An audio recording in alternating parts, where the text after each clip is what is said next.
Hey everybody, welcome back to Change Your Perspective, Change Your Awareness, Change Your Life. I'm Dr. Michelina, hashtag that felon doctor, here to talk about Dear Diary, all sorts of insecure, existential, maybe dark kind of a thing that I literally think about, write about, have contemplated, have considered, and will share with you because, well, why not, right? So this one is probably going to resonate for everybody because it has to do with self-love.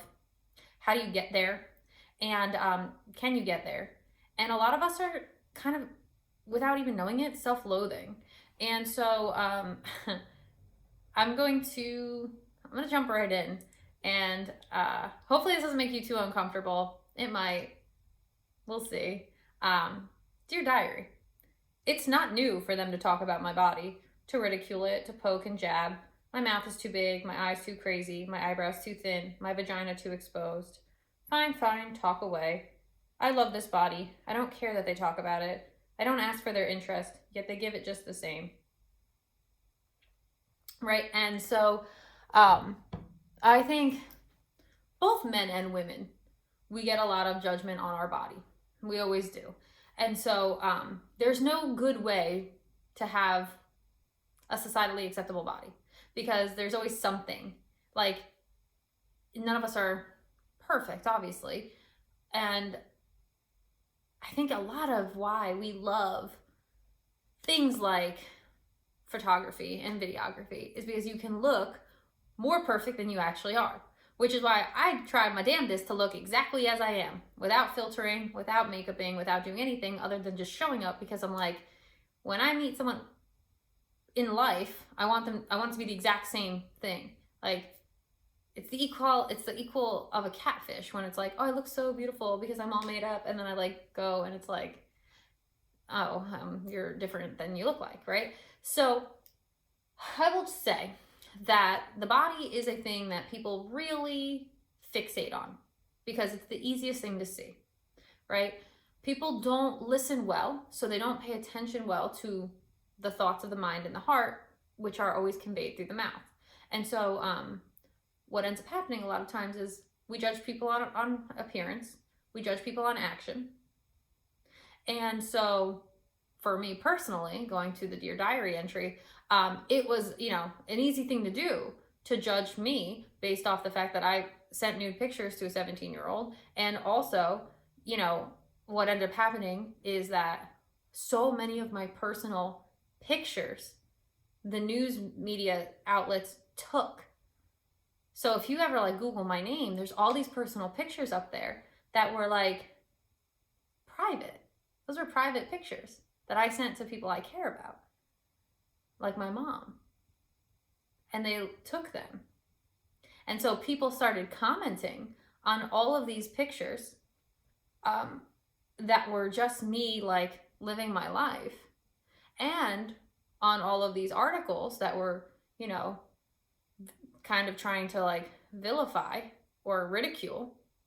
And so like when you're reading about yourself and you're looking at yourself through this like weird lens of other people fixating on your body, ridiculing you, and that's not new, guys. Like, I was bullied and made fun of when I was 12, for my body. Like, that's not new.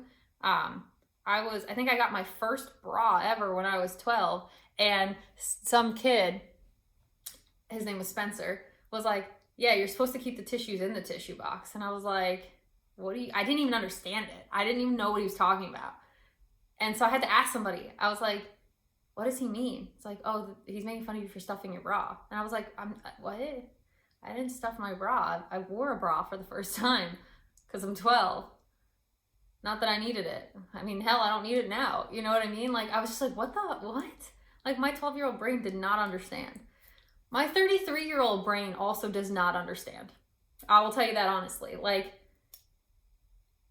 because here's what I don't understand, right? People are so busy looking externally at everybody else, liking them or not liking them, ridiculing them or not ridiculing them, that they're never looking at themselves, right?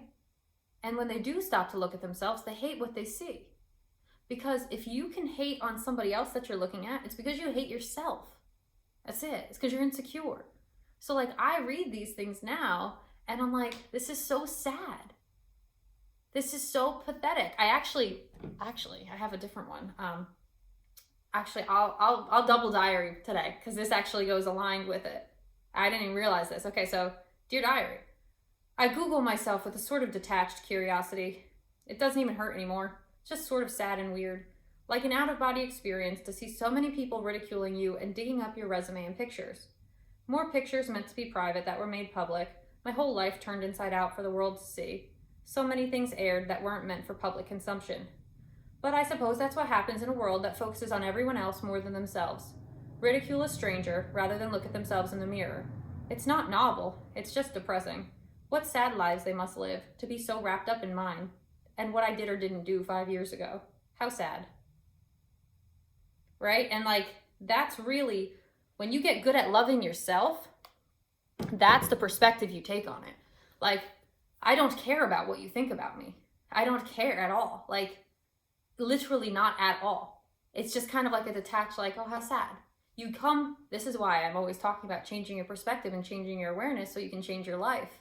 It's what you do. When you change your perspective, you just don't, not only do you not internalize it, you just don't not care, but you just feel bad. You're like, that's so sad for you.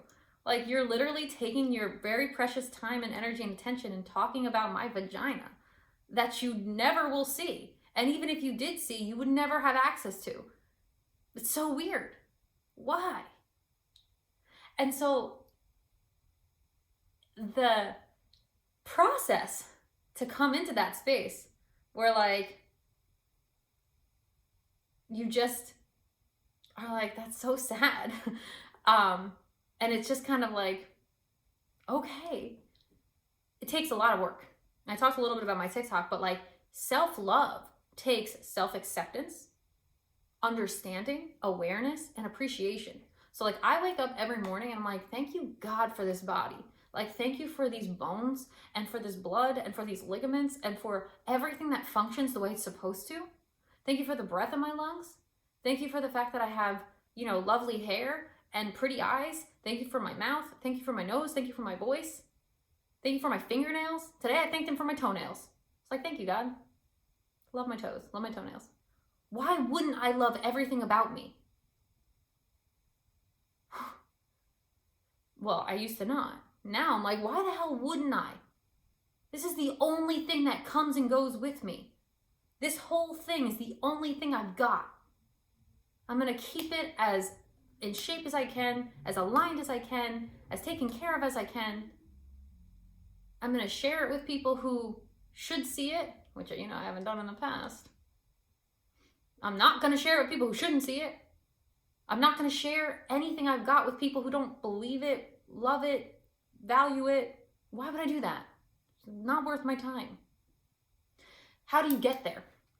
Well, I'll tell you right now, acceptance and awareness is the first bit. This is my face, guys. There's nothing else I can do. This is my face. I can cover it up. I can put injections in it. But at the end of the day, this is me. This is what I got. This is what I'm working with. Can I enhance it? Sure. Can I cover it up? Sure. Can I put a mask on? Why would I? But kind of, sure. Why not? It's just people are so dissatisfied with themselves that they're looking to change everything, manipulate everything on the outside. And that's not what matters. Change your mind. Change your heart. That's the stuff that's going with you. This body ain't going. And it's not going to stay the way that, it came in the world. It's going to wrinkle. You can do the best you can, but it's still going to happen. Why wouldn't you love it? I embrace the hell out of my gray hairs. I'm like, I love that I've got gray hair. Makes me so happy. Why would I be embarrassed about it? Why would I cover it up? Why would I dye it? I love every part of me, every aspect of my story. And you know what? Loving myself that way will clear the space for other people to love me that way. They're going to love every scar on my body and every scar in my heart. And then we wonder why people don't love us. And it's like, well, you don't love you. That's why. You don't love you. You don't even like you. You don't want to spend any time with you. So, of course, people don't love you the way you want to be loved. which obviously I've been there. I've done that. I've lived through it. So this thing of like people are always going to talk. The empty can makes the loudest noise. Why wouldn't you learn to love you? The hair you do or don't have. The eyes that you do or don't like the color of. The body that is or isn't in shape. That was such a hard thing, I'll tell you right now, because I've worked for everything I've got physically and emotionally and mentally, but loving myself at 168 pounds, I'm 128 now, and I had to work for freaking 7 months to get those 40 pounds off and to get this mind right. Worked out 2 times a day. I did 75 hard. If anybody was following my Instagram at that time, I worked for this. I worked for everything. People don't want to work for anything. Instead, they'd rather just talk shit about everybody else. And it's like, well, you're sad. I'm sorry for you. I wish you well. But I can't help you if you don't want to help yourself. That perspective is where you get your power from. That's where you get your power from. And we wonder why so many people are walking around powerless. You're in the grips of caring what people think. I don't really think that anybody should be talking about anybody else ever. Truthfully. I tell this all the time. I'm like, it is not my story to tell. That's a common phrase I'm always saying. It's not my story to tell. And we get too intermixed with everybody in our little communities and our little relationships, and we internalize their thoughts and their feelings and their projections. And it's like, yeah, your opinions, beliefs, etc. have nothing to do with me. If you think my eyebrows are too thin, that has nothing to do with me. I like my eyebrows. I worked hard to get them to this, what they look like. I don't care that you don't like them. You know what I mean? Like, it gets so easy. And so that process starts hard. It starts hard. Especially, like, honestly, for me, this was not a lie, I couldn't feel love. I couldn't accept love from people who did love me. My mother, the love that my mother has for me is like, I still cannot fathom it. I will never be able to understand that kind of love. I don't think. I never will.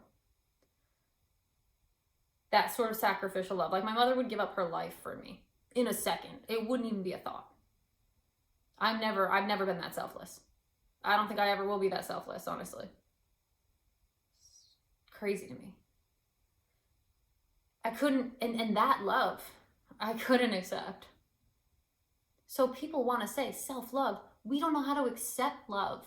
We don't know what to do with love. Half of us are anxious and trying to like cling on and we're attached. Half of us are avoidant because we're like, I don't know what to do when you get too close. So what we talk about self-love for? Let's start with self-acceptance, shall we? Let's talk about self-awareness, shall we?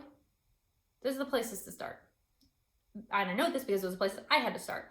Had to accept, like, oh damn, well, everybody knows I sent my vagina out. Awkward. Am I the only person that's ever sent a vagina? No. Not. Definitely not. Am I the only teacher that's ever had a tryst with a student? Nope. Not the first, not the last. And then I'm like, all right, well, that is what it is then. Can't change it. Already did it. Already exists. Okay. You know what I mean? Self-acceptance. Accepting what has been. Accepting what is. This is your body. You only got one. Can't really change it. Or, I mean, yes, now you can kind of change everything. And it's like, why am I spending my time and my money on doing that? If we would spend the time and the energy to love ourselves that we spend on changing and manipulating ourselves, we would be a whole hell of a lot happier. I'll tell you that right now. And so, with all that being said, the job of love of the self is yours. It's yours. Nobody is going to love you if you don't love you. Not really. How could they? I say that because you can't really love what you don't know. And if you don't know yourself and you don't love yourself, how in the heck is anybody else supposed to know you and love you? We give the responsibility of learning the self and loving the self to everybody else. And it's like, nah, fam, that's your job. Do it. You know, and as someone who has done it, I'm like, it's very easy for me to feel compassion and or pity for people who don't or haven't. Because I've been there, you know. And everybody's like, I don't want you to pity me. Well, I do pity you, honestly. I feel very bad for you. I really do. So I don't care what you want. I don't care if you want me not to pity you. They're my emotions and I pity you. So simple. If you don't want it and you don't receive it and you don't like it, do things that are less pitiful. Nobody wants to hear that, but I don't care. You know? With love and affection. Because I really do love, you know? Everybody who's talked shit on me, I love them. Every single person. I want the best for them. If they tomorrow, anybody who's ever talked shit about me or judged me, tomorrow was like, Michelina, you know what? I judged the shit out of you and I'm really sorry and I would love to learn from you. I would like, come on down, friends. Come on over. I don't care. I'm not holding grudge. Life's too short. Right? Anyway, I don't want to get too far into it, but I will just say, learn to love your body. Learn to love your mind. Learn to love your spirit, your heart. If you can't do that, it's because you don't know anything about yourself, probably. And if you don't know anything about yourself and you want to learn about yourself and you want what I've got, because I've got it, I'll tell you right now, you got to do what I did. It's that simple. And what is that? Join Seasons Science Academy. That's all my brainchild. Me and my gals, all my brainchild. Do one-on-one coaching with me. I can teach you how to do it. I really can. I've charted the process and I've duplicated the process and I can teach the process. And so if you're interested in any of that, check it out. Link is in the description. Shoot me a comment, find me on my socials, shoot me a DM. And other than that, I think we're going to probably do a little bit more of this series and then we'll move into something else. So I hope this is helpful to you. Love yourself. You are a miracle. You're amazing. There's only one you. And I will see you guys. Like, subscribe, comment, do all the things, hit the bell, grow the channel, let people start loving themselves. And I will see you guys on the next video.